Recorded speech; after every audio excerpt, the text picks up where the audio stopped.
I've spent the better part of 20 years reading about cave accidents, and there's something uniquely horrifying about being trapped underground. It's not like drowning, where you have maybe 4 minutes before it's over. It's not like falling, where gravity settles things quickly. Being stuck in a cave is different. Time stretches out like taffy, and every second feels like an hour. You're conscious for most of it, aware of every failed attempt to free you, every conversation happening just out of reach. Robert Scott learned this the hard way during 36 hours that October weekend in 1983, wedged between two walls of Pennsylvania limestone that had waited millions of years to claim their prize. The thing about experienced cavers, and Scott's group definitely qualified, is they developed this dangerous confidence. They know their caves like commuters know their daily route to work. Dribblei's Cave, near Kutztown in Berks County, was practically their neighborhood hangout. They'd been there dozens of times, maybe hundreds. The passages were mapped, the dangers cataloged, the tight spots memorized, which is exactly why none of them saw this coming. October 1st was unseasonably warm for fall in Pennsylvania, but underground, temperature doesn't care about seasons. Caves maintain their own climate. Dribblei's held steady at around 52 degrees, cool enough to require layers, but not uncomfortable for experienced spelunkers wearing proper gear. Scott had been caving for over 15 years. At 36, he was old enough to have learned patience, but young enough to still enjoy the physical challenge of squeezing through passages barely wider than his shoulders. The group consisted of 6 people. I won't pretend to know all their names or backgrounds, because honestly, that's not how these stories get told. What matters is they were seasoned. They'd crawled through hundreds of caves between them, knew how to read rock formations, understood the difference between a challenging squeeze and a dangerous trap. They carried proper gear, helmets with carbide lamps, backup flashlights, rope, and enough supplies for a long underground expedition. They entered around dusk on Saturday, planning to spend the night exploring before heading home Sunday morning. Night caving isn't unusual. Many serious cavers prefer it because caves are always dark anyway, and surface temperature variations matter less underground. Plus, there's something magical about emerging from a cave at sunrise, blinking in the sudden brightness after hours in complete darkness. For nearly 8 hours, everything went perfectly. They explored sections they'd visited before, checked out a few new passages, took their time. This wasn't a race or an extreme challenge, just 6 friends enjoying their shared obsession with the underground world. They ate sandwiches in a large chamber, shared coffee from a thermos, probably told the same caving stories they'd told a dozen times before. Around 2 a.m. Sunday morning, they decided to call it a night. Time to head home, get some real sleep, maybe grab breakfast somewhere on the drive back. The exit route was familiar, a series of passages leading up toward the entrance, including one particularly narrow vertical crevice that served as the cave's main bottleneck. Now, here's where I need to explain something about cave geology, because it matters. Limestone caves form over thousands of years as slightly acidic water dissolves rock, creating passages that follow the path of least resistance. Sometimes this creates beautiful, spacious chambers. Other times, it creates what cavers call birth canals, tight squeezes that test your flexibility and nerve. The crevice they needed to navigate was about 80 feet high and generally a foot wide, which sounds impossibly narrow until you remember that experienced cavers can fit through spaces you wouldn't think could accommodate a human body. The real problem wasn't the width, it was the hourglass shape. About halfway up, the passage pinched down to maybe 7 or 8 inches at its narrowest point. Picture trying to thread yourself through a gap barely wider than a large book. It requires a specific technique, usually sliding through on your side, exhaling completely to minimize your chest width, and using small, controlled movements to avoid getting stuck. Scott had done this before. They all had. But caves have moods, and that night, the passage was slick with moisture. Pennsylvania limestone gets this coating of mud and condensation that makes everything treacherous. What should have been a routine maneuver became something else entirely. The group was moving single file up through the crevice, with Scott third in line. The 2 cavers ahead of him had already passed through the narrow section and were continuing toward the surface. The three behind him were waiting their turn. It was a practiced routine. Each person takes their time, make sure they're clear before the next person attempts the squeeze. Scott positioned himself carefully at the narrowest point, probably thinking about technique, breathing patterns, the specific way you have to twist your shoulders to fit through. For a moment, everything was going fine. Then his hand slipped on the wet rock. I keep coming back to this moment because it happened so fast, yet the consequences stretched out for over a day. 1 second, he was in control, methodically working his way up. The next, he had dropped maybe 6 inches and wedged himself so completely that he couldn't move forward or backward. His left shoulder was pinned against one wall, his hip against the other. The rock held him like a giant's fist. The human body isn't designed to be compressed like this. When you're wedged in a tight space, every breath becomes work. Your diaphragm can't expand properly. Blood circulation gets restricted, and psychologically, the feeling of being trapped triggers every primitive fear we have about confined spaces. Scott immediately tried to free himself, the natural response. He twisted, pushed with his feet, tried to use his arms for leverage. Nothing worked. The more he struggled, the more securely he seemed to become wedged. It's a cruel physics problem. Limestone doesn't give, human flesh does, and pressure applied in the wrong direction only makes things worse. The two cavers who had already passed through heard the commotion and climbed back down to help. The three below moved up as close as they could. For the next 8 hours, these 5 people tried everything they could think of to extract their friend. They pulled on his legs, carefully at first, then with increasing desperation. They tried to create leverage points with rope and carabiners. Someone suggested digging around his position to give him more room, so they scraped at the limestone with whatever tools they had. They even attempted to lubricate the walls with water, hoping to make the passage more slippery. None of it worked. The cave had Scott. It wasn't letting go. By 10 a.m. Sunday morning, the group faced an impossible decision. They were exhausted, their supplies were running low, and Scott was showing signs of hypothermia and stress. He was still conscious, still talking, but his situation wasn't improving. If anything, the prolonged compression was making him weaker. They had to leave him to get help. I can't imagine making that choice. Telling someone you'll be back, knowing you're leaving them wedged in stone while you go find people who might be able to succeed where you failed. But what else could they do? Stay and watch him slowly weaken?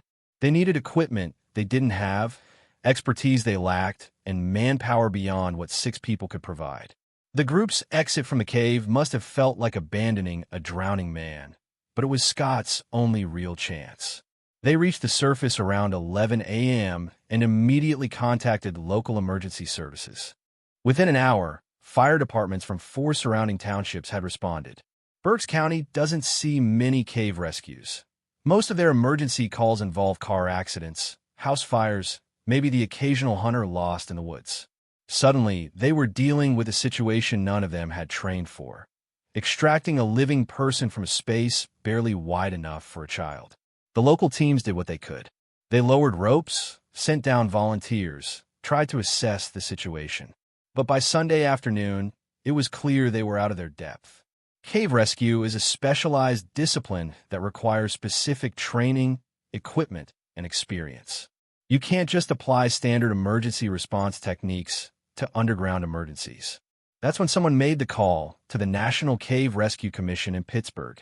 These are the people you call when local resources aren't enough. Specialists who've spent years developing techniques for exactly this kind of nightmare scenario. 14 NCRC members flew in Sunday evening, bringing equipment most people have never seen. Specialized hauling systems, medical gear designed for confined spaces, communication equipment that could work underground. These weren't just rescuers. They were engineers, doctors, and cavers who understood both the technical and physiological challenges of underground extraction. When they reached Scott around midnight Sunday, he was still conscious and relatively stable. Cold, certainly. Stressed, absolutely. But alive and alert. They established communication, passed down food and warm liquids, and began assessing extraction options. The initial prognosis was cautiously optimistic, difficult, but not impossible. That optimism lasted about 6 hours. Scott's mental state began deteriorating sometime Monday morning. At first, it was understandable irritation. Imagine being stuck in an uncomfortable position for over 20 hours while people debate the best way to move you. Anyone would be frustrated. But this went beyond normal stress responses. He became combative, then paranoid. He accused rescuers of not trying hard enough, of deliberately causing him pain, of conspiring against him. During one extraction attempt, he fought so violently against the rescue rigging that he undid hours of careful preparation. Medical personnel tried to calm him, but he was increasingly agitated and irrational. Here's where Scott's medical history became relevant. He had epilepsy, not the dramatic, obvious kind you see in movies, but the type that can cause subtle neurological symptoms under extreme stress. Sleep deprivation, hypothermia, and physical trauma can trigger episodes that look like psychosis, confusion, paranoia, aggressive behavior. The rescue team administered anti-seizure medication twice, but it didn't help. If anything, Scott became more erratic. Every time they tried to move him, he would thrash and fight, making the process dangerous for everyone involved. They'd make progress measured in inches, then Scott would have another episode and undo everything. Medical protocol in cave rescues is conservative for good reason. Underground, you don't have access to full hospital support. If someone has an adverse reaction to medication, you're stuck dealing with complications in the worst possible environment. When rescue doctors discussed sedating Scott to make extraction possible, the on-site medical team refused. Too risky, they said. Too many unknowns. That decision haunted everyone involved, because it meant they had to attempt extraction while Scott actively fought against them. Meanwhile, hypothermia was becoming a serious concern. 52 degrees doesn't sound dangerous, but when you're immobilized and stressed, your body loses heat faster than it can generate warmth. The rescue team tried everything to keep Scott's core temperature stable. Heat packs pressed against his torso, high-intensity lamps directed at his position, even hair dryers plugged into extension cords and aimed into the crevice. Picture that scene. Sophisticated rescue equipment alongside household hair dryers, desperate people using whatever tools they had to blow warm air onto a man trapped in stone. It's absurd and heartbreaking at the same time. Nothing was working fast enough. By Monday morning, Scott had been wedged in the same position for over 24 hours. His body was shutting down from a combination of physical compression, cold, stress, and exhaustion. Around 7 a.m., during another violent outburst against the rescue team, his heart monitor went flat. Cardiac arrest, right there in the narrow confines of the crevice. Paramedics immediately began resuscitation efforts, working in spaces so tight they could barely maneuver. They administered oxygen through a mask, established for access, tried everything in their emergency protocol. But performing CPR on someone wedged vertically in an 8-inch gap isn't something you can really prepare for. With Scott unconscious, the rescue team finally had what they needed all along, a patient who wouldn't fight the extraction process. But they also had something much worse, a dying man who might not survive removal, even if they succeeded. They made the decision to attempt what they called painful extraction procedures. No more concern about causing discomfort or injury. If Scott was going to survive, he needed to be freed immediately, regardless of the physical cost. Using a complex pulley system rigged through the upper sections of the crevice, they began hauling his unconscious body upward. The process was brutal. Skin scraped off against rough limestone, joints twisted beyond normal range of motion, clothing shredded by the rock. But inch by inch, his body moved through the passage that had held him for so long. At 12:25 p.m. Monday afternoon, Robert Scott finally emerged from Dribblei's cave. He'd been trapped for 36 hours and 25 minutes. The waiting ambulance crew took over immediately, continuing resuscitation efforts while rushing toward the nearest hospital. He never regained consciousness. Shortly after reaching the surface, he was pronounced dead. The official cause was congestive heart failure brought on by irreversible shock. His heart simply couldn't handle the prolonged stress of compression, hypothermia, and physical trauma. The coroner confirmed that his epilepsy played no direct role in his death. It was the cave that killed him. But here's what stays with me about this story, beyond the obvious tragedy, the randomness of it all. Scott had made that same passage dozens of times. His companions had the same experience level, the same equipment, faced the same conditions. The only difference was that his hand slipped at exactly the wrong moment in exactly the wrong place. There's no lesson here about taking unnecessary risks or ignoring safety protocols. These weren't reckless amateurs. They were experienced cavers following established practices in a familiar cave. Sometimes accidents just happen, and all the preparation in the world can account for a moment of bad luck in an unforgiving environment. The rescue effort itself became a case study in cave emergency response. Everything the teams did was textbook correct. They followed protocol, used appropriate equipment, made reasonable medical decisions. The only real debate afterward was about sedation, and even that wasn't clear-cut. Underground medicine is always a calculated risk. What really happened was that Scott got caught in a perfect storm of circumstances. The narrow passage, the slick conditions, the awkward wedging angle that made extraction nearly impossible, and his body's eventual inability to withstand prolonged compression. Add his epilepsy-related agitation, which made cooperation impossible, and you have a situation where even the most skilled rescue team faces overwhelming odds. The 5 cavers who survived carried this experience for the rest of their lives. Some stopped caving entirely. Others became involved in cave rescue training, determined that future incidents might have better outcomes. The rescue techniques developed during Scott's case influenced protocols used in similar emergencies years later. Dribblei's Cave is still there, still accessible to experienced cavers. The passage where Scott became trapped hasn't changed. It's the same narrow crevice, still slick with moisture, still waiting for the next person to slip at the wrong moment. Cave access wasn't restricted after the accident, because closing caves doesn't prevent cave accidents. It just means fewer people develop the skills needed for safe exploration. Professional rescuers learn to compartmentalize these feelings because dwelling on failures makes it impossible to respond effectively to future emergencies. But they're human, and losing someone you've worked desperately to save leaves marks that don't fade. Several team members later said Scott's case was the most challenging and heartbreaking rescue they'd ever attempted. The broader caving community absorbed this story as a reminder of inherent risks in underground exploration. Not because Scott or his companions did anything wrong, but because caves are fundamentally dangerous environments where small mistakes can have enormous consequences. Every experienced caver has been in tight passages where one wrong move could mean trouble. Most of us have been lucky. Scott wasn't. His death also highlighted the isolation factor in cave emergencies. When something goes wrong underground, you're often hours away from meaningful help. Cell phones don't work through hundreds of feet of rock. Even if you can summon assistance, getting rescue teams and equipment to the problem location takes time you might not have.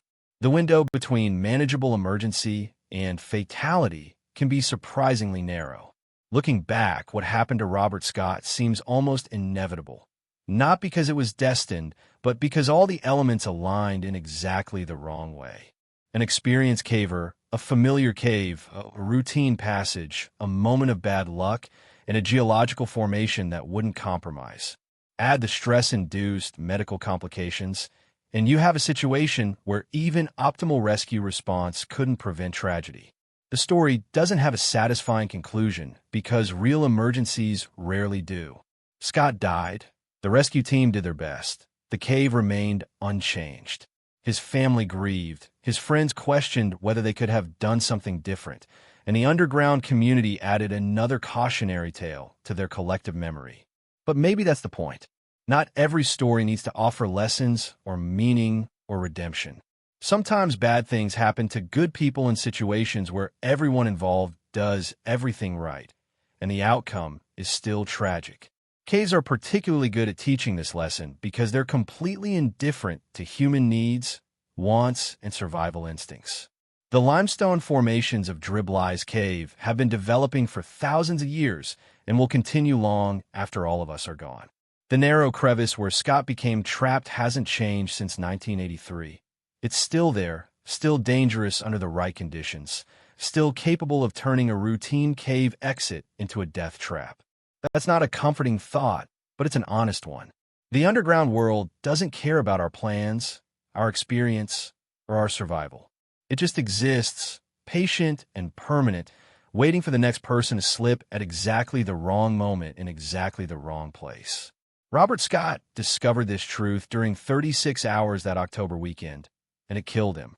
The rest of us carry his story as a reminder that even when we think we know what we're doing, even when we've done it successfully hundreds of times before, the earth beneath our feet remains fundamentally indifferent to whether we make it home safely. Sometimes that's the most terrifying thing about nature. It doesn't need a reason to take you. It just needs an opportunity.